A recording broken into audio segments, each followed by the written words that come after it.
mbwa ngo zisimbura abagabo ahubwo mujya mwivugira ibyo kuko ntabwo wambwira ngo ura rukundo ngo urukundo imbwa gusa wabonye amafoto ahubwo bufite ibindi bintu harya Kate Bashabe harya afite umugabo ntabyo nta mugabo agira ibaze gutinyo ariko se nta basaza baba bafite nta papa baba baba bafite ngo abari bo bifotorezaho nta nshuti baba bafite ikindi kintu utaruzi noneho uzibiriya ngo wajya kubivugaho ngo uri umuntu w'umufamiliye se buriya uba wararenze hanura umva ese njye wari ikintu ndi kwibaza iyo umuntu ari gusoma imbwa ntago aba yumva bubwabwa bumunukaho bunuka kumbwa harya Kate Bashabe mana yanjye we nyine nta bubwabwa uba wumva bunuka kumbwa none se imbwa ubundi barakubwira ngo hari umutezi n'umutezi niki hari indwara ubimenya ngewe niki ni infection niki n'umutezi ariko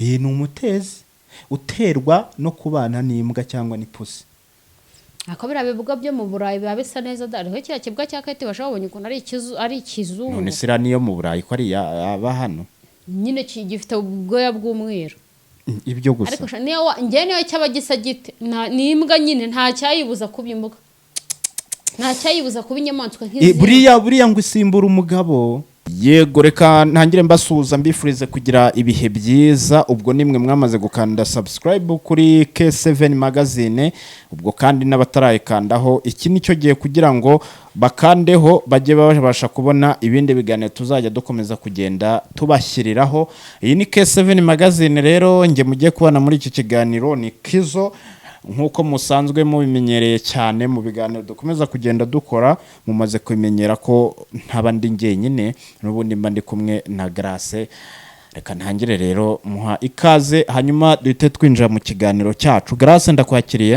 yego urakoze cyane Kizo umeze uteze nanjye meze fresh ndahumeka insigane kubera iyi mpamvu ibintu byose uyu munsi urumva ko intro uburyo ninjaga mu kiganiro urumva ko nabihendeye zaburi nshya umaze kubyimba nyine zaburi nshya umaze kubyimba oya nta kubyimba ahubwo tuba tugomba kaboro kigeze guhitinga zaburi nshya umaze kubyimba kandi ndimbati niwe wakazanye muri Papa Sava ngira ngo nto yakavuze ndimbati kuki yazimye we ntago yazimye muri Papa Sava arakina yarakina ariko ntago ari ngombwa ngo umuntu ahore ari umuhitmaker niba ariko babivuga sibizi ashininga ubundi muba mugomba guha n'abandi bana bakazamuka inzira ariko icyiza ni uko ubuzi neza ko akazi kawe ugakora utari umushomeri ubaye ukora nta kintu bitwaye ariko arakora muri Papa Sava ahubwo wenda ikintu ntaramenya sinzi ashobora kuba nta filime ziwagira ashobora kuba amafaranga yatajya yashora muri filime ahubwo yashora mu bindi bikorwa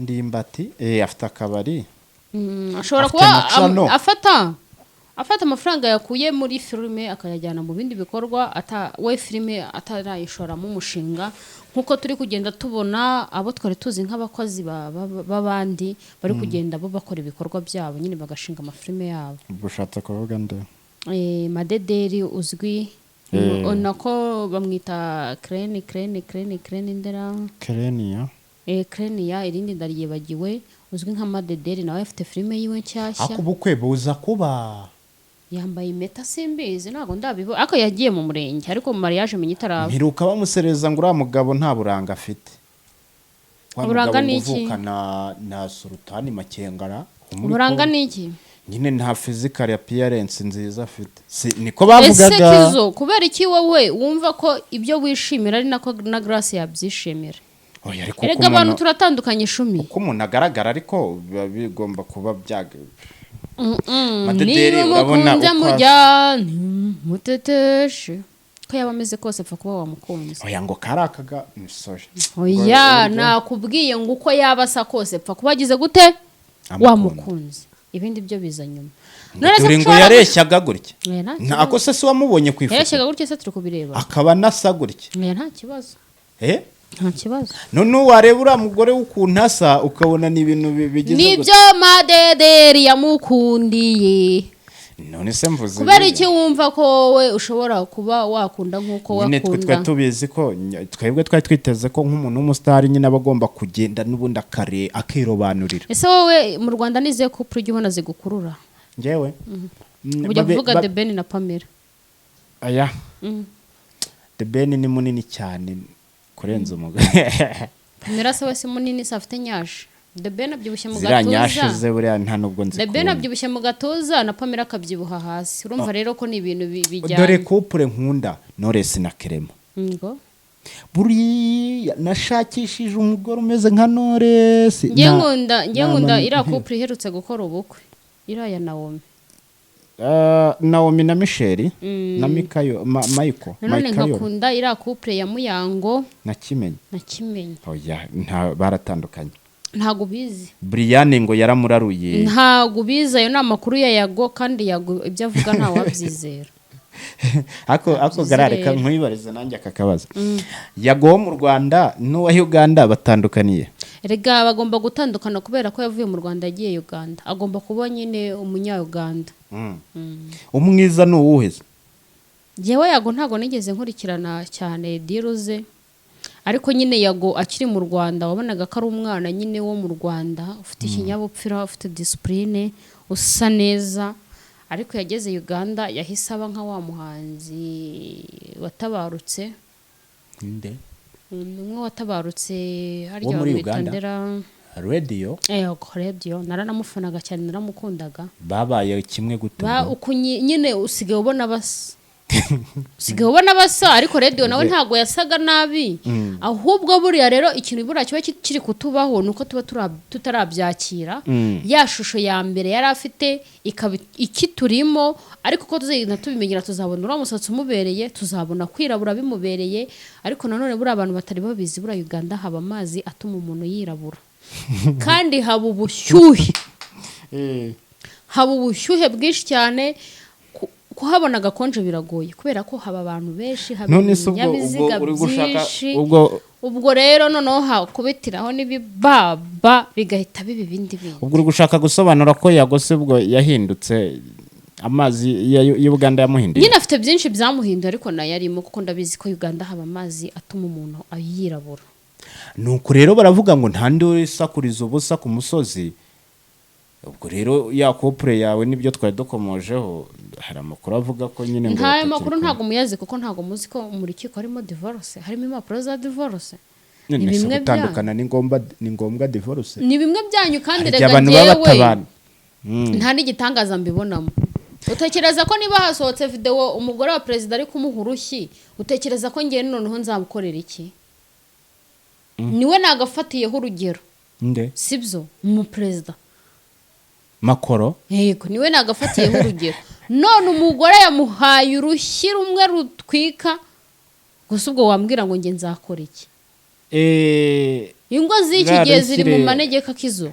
Musonge muvuga ngo ihohoterwa rikorerwa ihohoterwa rishingiye. Erega ntago twavuze ngo ihohotera rishingiye ku gitsina rikorerwa abagore gusa. N'abagabo rirabakorerwa ahubwo wowe ikintu utaruzi abagore twebwe ihohotera ridukorerwa twihutira kuvuga ariko abagabo bo bagira n'isoni zo kuvuga. Ndagira ngo nkumenyeshe ko Makoro rushiba mukubisa ava mu ndege.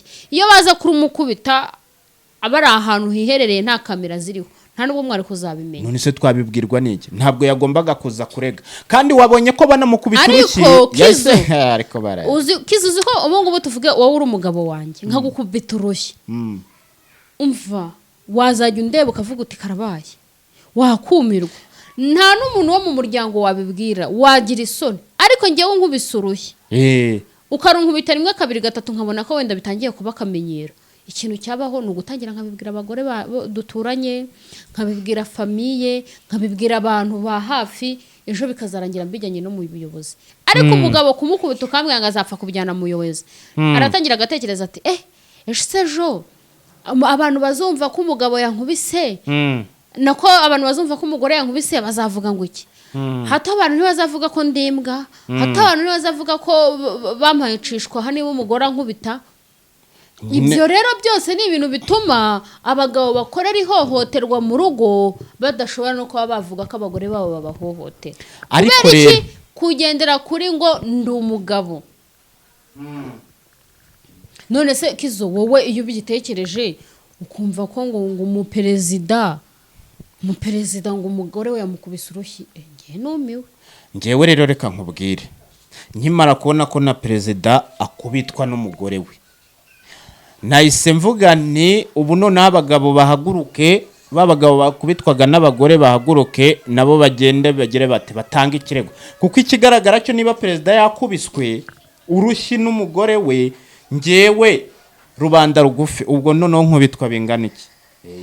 Ikigaragara cyo niba uriya mugore yatinyitse gukubita umugabo we bari mu rugendo, biragaragara ko noneho mu rugo byabaye ibindi bindi. Noneho wumve ko Makoro yabihakanye, yavuze ngo birango nagashyi k'urukundo. Ni byiza ariko ni byiza, nta wamenya ku mugani, wanasanga ari nabyo, wasanga ari ak'urukundo ari aka love.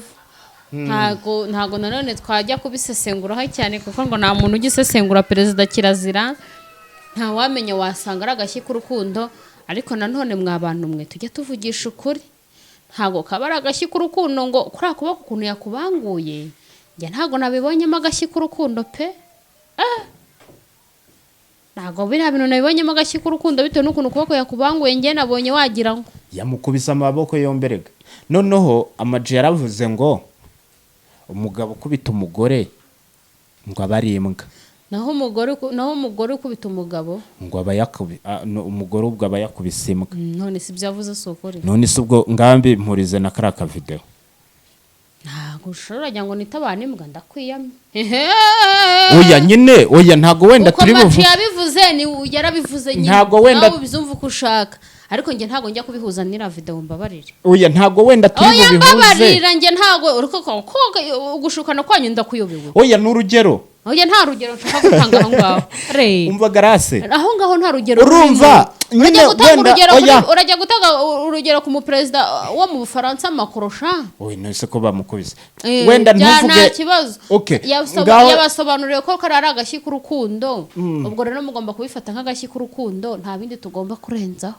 Njya gusesengura, njya gushyiraho ibyo Ama-G yavuze ngo umugabo. Ama-G we yarabivuze. Ni gute urajya guhuza ikiganiro cya Ama-G n'ibyabaye kuri Makoro? Nuko twabonye umugore akubita umugabo. Ibyo rero ntago ari ibintu twe kwibanda ko ari perezida. Ikintu cyabayeho kidasanzwe. Twabonye umugabo kubitwa. Ikintu cyabayeho kidasanzwe ni uko yakubiswe nyine nuko ari abantu bakomeye, ariko ubundi nta birenze. Oya ni nawe no ese we mugabo wa mbere tubonye ukubitwa. Abagabo barakubitwa, hari igihe umugabo asohokana n'umugore mu kabari, umugabo ari nawe wagiye kumugurira icupa ryamara kumugeramo akavuga ati mve imbere wambagawe, akamuhisha akamukubita n'imigera ahubwo. Ntabyo turabona kuri kamera rero. Ayima muzabibona ubundi se ariko buriya ngo Makoro ngo ni insina. Sorry ako se bundi Makoro atoreka nivugira Makoro. Buriya ngo Makoro ngo ni insina. Ntukagira ibindi bintu urenzaho mu kiganiro ariko. Ese bakubajije ngo ujye kubisobanura wabisobanura? Mwagiye murinda ururimi rwanyu mwabanyamakuru mwe ko. Harya. Ariko njye ngiye kwivugira. Mwagiye muvuga muziga mukamenya ibyo muvuga mukamenya n'ibyo mutagomba kuvuga. None se wigeze agatebo. Ejo babakanyaga ngo babakanyaza, ahubwo babakanyaga. Wigeze agateboza. Ubwo nyine ujye uriyora nakubwira iki, njye sindi mu bintu byanyu. Muhe mubyumve. Oya none se ko. Njye ibintu byanjye nzana bitekerejeho, nzaho ndi bugarukirize, mbanzi ibyo ndi buvuge n'ibyo ntavuga. Umunyamakuru ntago ashobora kunkoresha ngo mbyemere. Nabyumvishije. Nanjye kuvuga ngo iki? Nago se wabonye Keti Bashabe ari kwisomera imbwa yese. Ubwo uranjijishije. Ntago ngujijishije. Ariko urankunda. Ni yindi nkuru tugiye. Ushobora kunkunda kuko ubu ndinze gukora ibyaha. Nase ndakwanga ngo bimarire. Kugira ngo batamfunga. Ariko nibyo ubundi nkwanze imitungo yawe nayiryaho. Aho ngaho turi rero aho kugira ngo akubite umugabo yahisemo kugira ute kwisomera imbwa. Nese urumva abagabo ari agaciro teshare. Akira mbwa arayikunda man ubundi rira vide iriya mbwa. Iriya mbwa ngo mu buzima bwe ngo ntago ajya yumva nyine we byaramurenze, yabuze igisobanuro cyayo. Ngo ayikunda kubi. Urukunda yikunda yabuze igisobanuro cyayo. Ako birana byo gukunda imbwa nabyo ubwabyo n'ububwa. Gukunda imbwa nabyo ubwabyo n'ububwa pe. Ariko ngewe nabonye se muhungu ari koza ikibuga cyiwe. Nkazajya mbona kiri kumuha ururimi nawe akagisoma. Hako se ubundi buriya bigenda bite? Zira confidence se. Nabyo rega mana yanjye. None ikintu nibaza kizo. Burango kwamamara. Ndavuga ariko buriya aba yibagiwe ko ari ikibwa. ariko ku cyayo mabi yose bayakorera kuri kamera baba bari kwigisha iki kwanza ngewe noneho kizarara burira ikindi kintu utaruzi ngewe nka Grace ibaza umuvuna muheto agasoma imbwa sha reka nkubwize ukuri bajya bavuga ngo umuntu abona amafaranga agahinduka twemere pe amafaranga aguhindura guhera ku ruhu araguhindura mu bitekerezo amafaranga araguhindura ku buryo ushobora no kujya naho ukomoka bakaba bavuga baturiya ntago ari we barabeshya kuko uba warahindutse kubera amafaranga ariko Kizo niyo nagira amafaranga ku rwego rungana gute ntago ngiye hari ibintu natunga iwanjye ntago natunga imbwa ntago natunga ipusi ahubwo natunga umuntu ntago bamutunga namutunga ngiye nazana umuntu ngiye imbwa umuntu ntago ari itungo ntago umuntu bamutunga umuntu baramurera umuntu barabana umuntu ngewe ntago narindwa n'imbwa nazana umusekirite akambara imyenda yo gusekirite nkazajya muhemba umushahara uri umusivile yego amuhemba umushahara ariko ngo ziriya mbwa akandindira urugo ziriya mbwa ngo ibintu byo kuvuga ngo ndajya kuzana ikibwa nyorora iwanjye uretse ko ngo nyine ngende kuvuga mu gihe naba nagize ubwo bushobozi ziriya mbwa ngo zisimbura abagabo ahubwo mujya mwivugira ibyo kuko ntabwo wambwira ngo ura rukundo ngo urukunda imbwa gusa wabonye amafoto ahubwo bufite ibindi bintu harya Kate Bashabe harya afite umugabo ntabyo nta mugabo agira ibaza gutinyo ariko se nta basaza baba bafite nta papa baba bafite ngo abari bo bifotorezaho nta nshuti baba bafite ikindi kintu utaruzi noneho uzi biriya ngo wajya kubivugaho ngo uri umuntu w'umufamiliye se buriya uba wararenze hanura umva ese ngewe hari ikintu ndi kwibaza iyo umuntu ari gusoma imbwa ntago aba yumva bubwabwa bumunukaho bunuka ku mbwa harya Kate Bashabe mana yanjye we nyine nta bubwabwa uba wumva bunuka ku mbwa none se imbwa ubundi barakubwira ngo hari umutezi ni umutezi ni iki hari indwara ni iki ni infection ni iki ni umutezi ariko iyi ni umutezi uterwa no kubana n'imbwa cyangwa n'ipusi akabira bivuga byo mu Burayi biba bisa neza dariho kiriya kibwa cya Kate bashabonye ukuntu ari ikizungu none sira niyo mu Burayi ko ari aba hano nyine gifite ubwoya bw'umweru ibyo gusa ariko niyo cyaba gisa gite ni imbwa nyine nta cyayibuza kuba imbwa nta cyayibuza kuba inyamaswa nk'izi buriya ngo isimbura umugabo ahubwo baba we ariko iyi si yaroramye we reba imbwa ase nta n'isesemi bagira ko mwabana mwisha ibintu imbwa ikonsoma sha byafasha abantu benshi muri umudugudu mutuyemo mu kagari mutuyemo ariko abantu nyine basigaye baragiye ku ruhande kurenza ibindi Kizo dusoza ikiganiro reka tugane ku musozo ubwo nyine kwigisha no guhozaho cyane yego reka ngushimire